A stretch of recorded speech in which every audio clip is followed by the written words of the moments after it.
नमस्कार बच्चों, आज हम पाठ 11 के प्रश्नोत्तर करेंगे। तो पहला प्रश्न है, मानव नेत्र अभिलेंस की फोकस दूरी को समायोजित करके विभिन्न दूरियों पर रखी वस्तुओं को फोकसित कर सकता है। ऐसा हो पाने का कारण है उसकी समंजन क्षमता। ये हम पाठ में पढ़ चुके हैं। अगला प्रश्न देखते हैं। अगला प्रश्न है, मानव नेत्र जिस भाग पर किसी वस्तु का प्रतिबिंब बनाते हैं वह है। तो आँख के हमने जब भाग पढ़े थे तो हमने देखा था कि पर्दा क्या चीज़ होती है जो पर्दे का काम करती है, वो है दृष्टिपटल। तो इसका उत्तर होगा दृष्टिपटल। अगला प्रश्न है, सामान्य दृष्टि के वयस्क के लिए सुस्पष्ट दर्शन की अल्पतम दूरी होती है, यानी कि उसकी जो न्यूनतम दूरी है जिस पर एक सामान्य व्यक्ति को दिखाई देती है कोई वस्तु, वो दूरी इनमें से कौन सी है? उसमें से वो दूरी है 25 सेंटीमीटर। अगला प्रश्न है, अभिनेत्र लेंस की फोकस दूरी में परिवर्तन किया जाता है किसके द्वारा? पुतली द्वारा, दृष्टिपटल द्वारा, पक्षमापी द्वारा या परितारिका द्वारा? तो इसमें उत्तर आएगा पक्षमापी पेशियों द्वारा। ये भी हम जब आँख की संरचना हमने पढ़ी थी, आँख के विभिन्न भाग पढ़े थे, तो उसमें हमने पढ़ा था। अगला प्रश्न हम देखते हैं, किसी व्यक्ति को अपनी दूर की दृष्टि को संशोधित करने के लिए -5.5 डायोप्टर क्षमता की लेंस की आवश्यकता है। अपनी निकट की दृष्टि को संशोधित करने के लिए उसे +1.5 डायोप्टर क्षमता के लेंस की आवश्यकता है। संशोधित करने के लिए आवश्यक लेंस की फोकस दूरी क्या होगी? और इसमें हमें निकालना है दूर की दृष्टि के लिए और निकट की दृष्टि के लिए। तो हम इस सवाल को कैसे करेंगे? हम सबसे पहले जो चीज़ें प्रश्न में दी गई है उसको लिख लेंगे। जैसे कि हमें दिया गया है दूर की दृष्टि के लिए संशोधन करना है कितना, -5.5, और निकट की दृष्टि के लिए संशोधन कितना करना है, P यानी कि इस लेंस की क्षमता कितनी दे रखिए, +1.5। अब जब हम दूर की दृष्टि के लिए क्या करेंगे, फोकस दूरी निकालेंगे, F कितना होगा। तो F के लिए सूत्र हमारे पास होता है, हम जानते हैं P बराबर 1/F। F हमको ज्ञात करनी है और P हमको दूर की दृष्टि के लिए दे रखा है -5.5। तो हम यहाँ पर दूर की दृष्टि के लिए निकाल रहे हैं, इसलिए हम यहाँ पर ये वाला रखेंगे, दूर की दृष्टि वाला। P की जगह हमने यहाँ रखा -5.5। अब ये F इधर आ जाएगा और ये इधर आ जाएगा, तो ये हो जाएगा 1/-5.5। पॉइंट को हटाएंगे तो ऊपर हो जाएगा 10/55, माइनस का 55। इसको हल करेंगे तो उत्तर आएगा माइनस का 0.18 मीटर। तो ये आ गया हमारा फोकस दूरी। अब हम निकालते हैं निकट दृष्टि के लिए फोकस दूरी क्या होगी। तो इसके लिए भी सूत्र वही लगेगा, P बराबर 1/F। लेकिन निकट दृष्टि दोष के लिए हमको जो यहाँ पर P दे रखा था वो दे रखा था 1.5। तो हम ये वाला 1.5 यहाँ रखेंगे F की जगह अब की बार। तो यहाँ 1.5 हमने रखा, F इधर चला जाएगा, 1.5 एक के नीचे आ जाएगा, और यहाँ पर पॉइंट हटाया तो ये हो गया 10/15। इसको हमने काटा तो फोकस दूरी हमारी आ गई 0.67 मीटर। ये हमारी है फोकस दूरी। अगला प्रश्न देख लेते हैं, प्रश्न नंबर 6। प्रश्न नंबर 6 में हमको दिया गया है, किसी निकट दृष्टि दोष से पीड़ित व्यक्ति का दूर बिंदु नेत्र के सामने 80 सेंटीमीटर दूरी पर है। इस दोष को संशोधित करने के लिए आवश्यक लेंस की प्रकृति और क्षमता क्या होगी? तो हम ये पहले से जानते हैं कि निकट दृष्टि दोष जब होता है तो हम कौन सा लेंस का प्रयोग करते हैं। हम हमेशा कौन सा लेंस का प्रयोग करते हैं, अवतल लेंस का। तो आपको ये लिखना है कि लेंस जो होगा वो कौन सा होगा, अवतल लेंस का उपयोग किया जाएगा। तो हमें ऐसा अवतल लेंस का उपयोग करना है जिसकी उपयुक्त फोकस दूरी अनंत पर जो वस्तु है उसका प्रतिबिंब कहाँ बने, दूर बिंदु पर बने। तो अब हम इसमें ये निकालेंगे कि इसकी फोकस दूरी, पहले हम निकालेंगे फोकस दूरी और उसके बाद हम निकालेंगे लेंस की क्षमता। तो सबसे पहले फोकस दूरी निकालने के लिए हमें चाहिए वस्तु की दूरी। तो वस्तु की दूरी कितनी है, अनंत, जो कि हम हम हमेशा किस में लेते हैं, माइनस में, और अनंत है इसलिए हम इस तरह से लिखेंगे। और प्रतिबिंब की दूरी हमें दे रखी है -80 सेंटीमीटर, ये भी हम माइनस में ही लेंगे। अब हम F याद करेंगे तो हम सूत्र जानते हैं, 1/F बराबर 1/V माइनस 1/U। यहाँ पर V और U का मान रखेंगे तो ये -80 और माइनस अनंत, अनंत की जगह क्या आ जाएगा, अनंत से 1 को भाग देते हैं तो क्या आता है, 0। तो इस तरह से आ जाएगा 1/F बराबर -1/80। तो F का मान आया -80 सेंटीमीटर। इस 80 सेंटीमीटर को हमने किस में चेंज किया, मीटर में, तो ये आया 0.8 मीटर। अब हमें निकालनी है लेंस की क्षमता। तो हम जानते हैं P बराबर 1/f लेंस की क्षमता का सूत्र होता है। तो हमने P को निकालने के लिए F का मान जो हमारा यहाँ आया था वो हमने यहाँ रख दिया। तो 1/0.8 और पॉइंट हटाया तो हो गया 10/-8 और इसका भाग लगाया तो P बराबर आ गया -1.8.25 डायोप्टर। ये इसका हमारा उत्तर हो गया। अगला प्रश्न देख लेते हैं, प्रश्न नंबर 7। प्रश्न नंबर 7 में हमको दिया गया है, प्रश्न पूछा गया है, चित्र बनाकर दर्शाइए कि दीर्घ दृष्टि दोष कैसे संशोधित किया जाता है। एक दीर्घ दृष्टि दोष युक्त नेत्र का निकट बिंदु 1 मीटर है। इस दोष को संशोधित करने के लिए आवश्यक लेंस की क्षमता क्या होगी।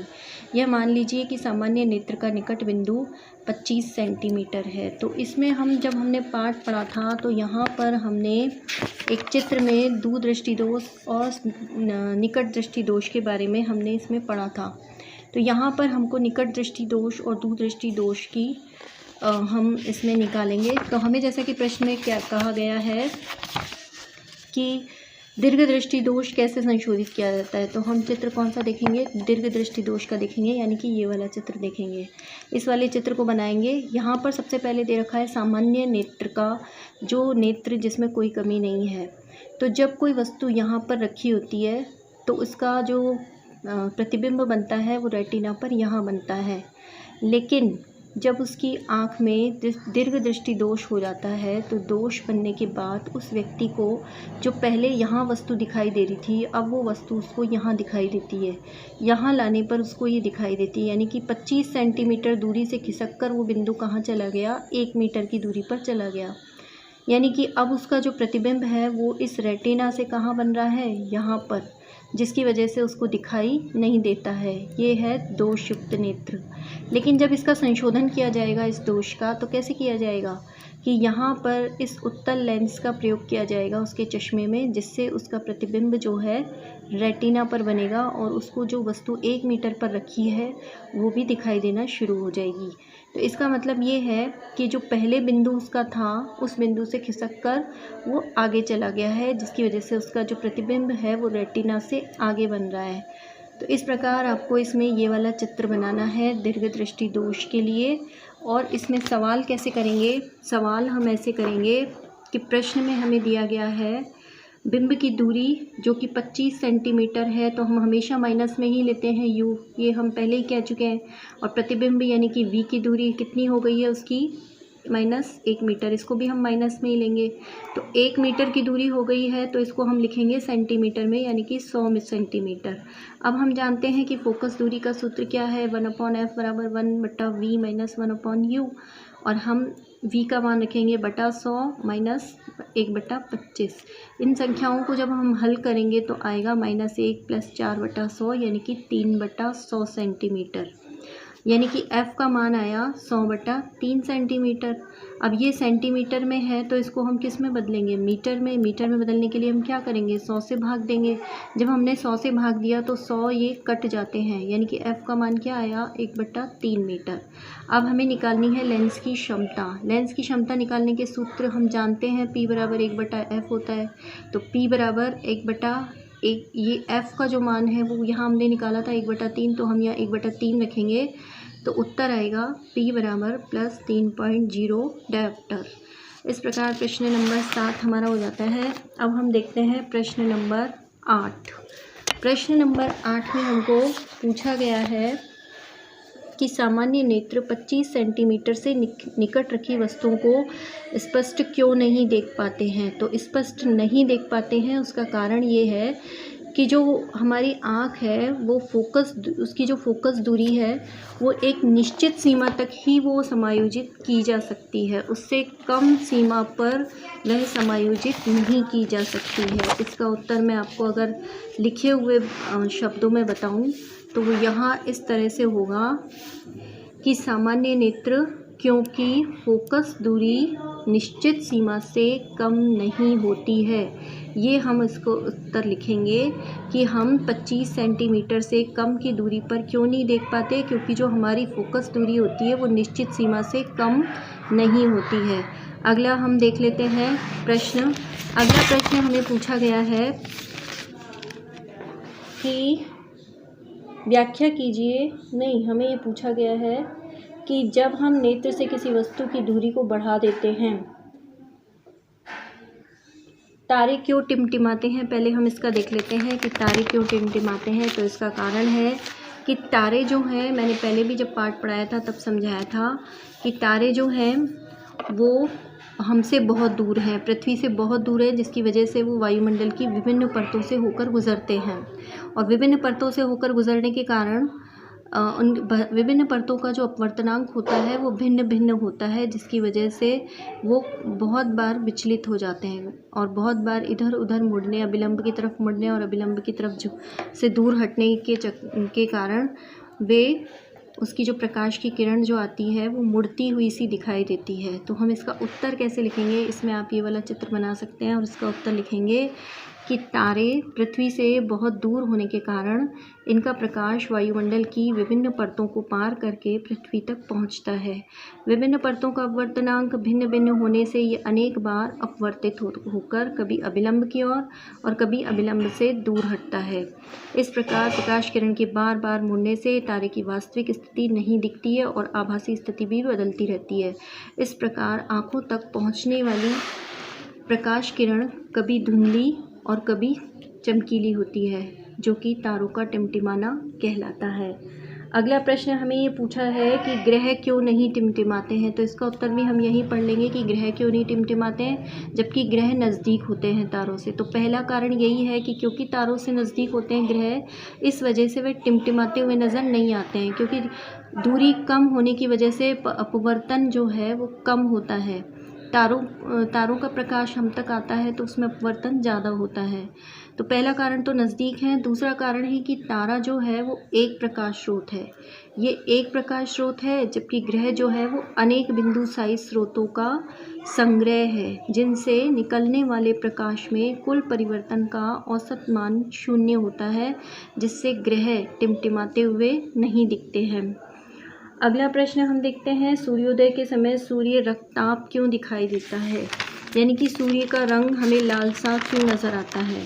तो पहले हम जैसे हमें ये वाला चित्र बनाना है, किताब में से भी बना सकते हैं। किताब में भी ये चित्र दिया गया है कि जो सूर्य होता है वो शाम के समय पृथ्वी से अधिक दूरी पर होने के कारण, यहाँ पर अधिक दूरी होने के कारण जब सूर्य की किरणें पृथ्वी तक पहुँचती है तो उसमें से जो नीले रंग का प्रकाश होता है वो तो प्रकीर्णन में चला जाता है, यानी कि वो तो प्रकीर्णित होता रहता है, और जो लाल रंग का प्रकाश होता है वो बिल्कुल पृथ्वी तक पहुंच पाता है।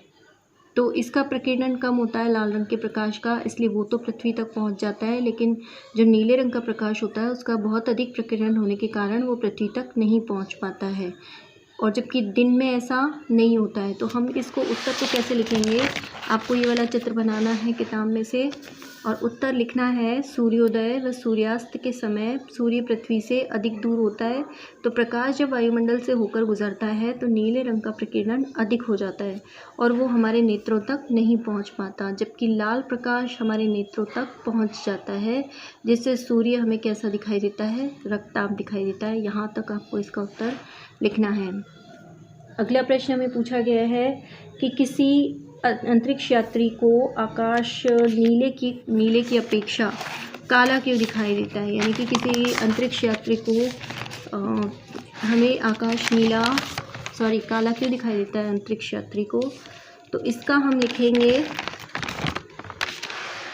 यहाँ पर इसका उत्तर है कि अंतरिक्ष यात्री जो है वो पृथ्वी से बहुत ज़्यादा ऊंचाई पर होते हैं, जहाँ पर वायुमंडल नहीं होता है, और वायुमंडल नहीं होता है जिसकी वजह से सूक्ष्म कण भी नहीं होते हैं, और सूक्ष्म कण नहीं होते हैं इसलिए नीले रंग का बहुत ज़्यादा प्रकीर्णन भी नहीं होता है, जिसकी वजह से आकाश का रंग काला दिखाई देता है। तो इस प्रकार आज हमने पूरे प्रश्न कर लिए हैं। एक प्रश्न हमने नवा छोड़ दिया था, तो मैं बता देती हूँ कि जब हम नेत्र से किसी वस्तु की दूरी को बढ़ा देते हैं तो नेत्र में प्रतिबिंब दूरी का क्या होता है। तो इसमें जब हम दूरी बढ़ा देते हैं तो प्रतिबिंब पर कोई असर नहीं पड़ता है। क्यों नहीं पड़ता, क्योंकि जो प्रतिबिंब होता है आँख में वो रेटिना पर बनता है, उसकी जगह फिक्स है रेटिना, यानी दृष्टिपटल पर ही प्रतिबिंब बनता है, इसलिए प्रतिबिंब की दूरी पर कोई फ़र्क नहीं पड़ता है। इसका उत्तर मैंने लिखा नहीं है, लेकिन मैं बोल के आपको बता रही हूँ कि इसके प्रतिबिंब की दूरी पर कोई असर या कोई अंतर नहीं पड़ता है, वो क्योंकि रेटिना पर बनता है।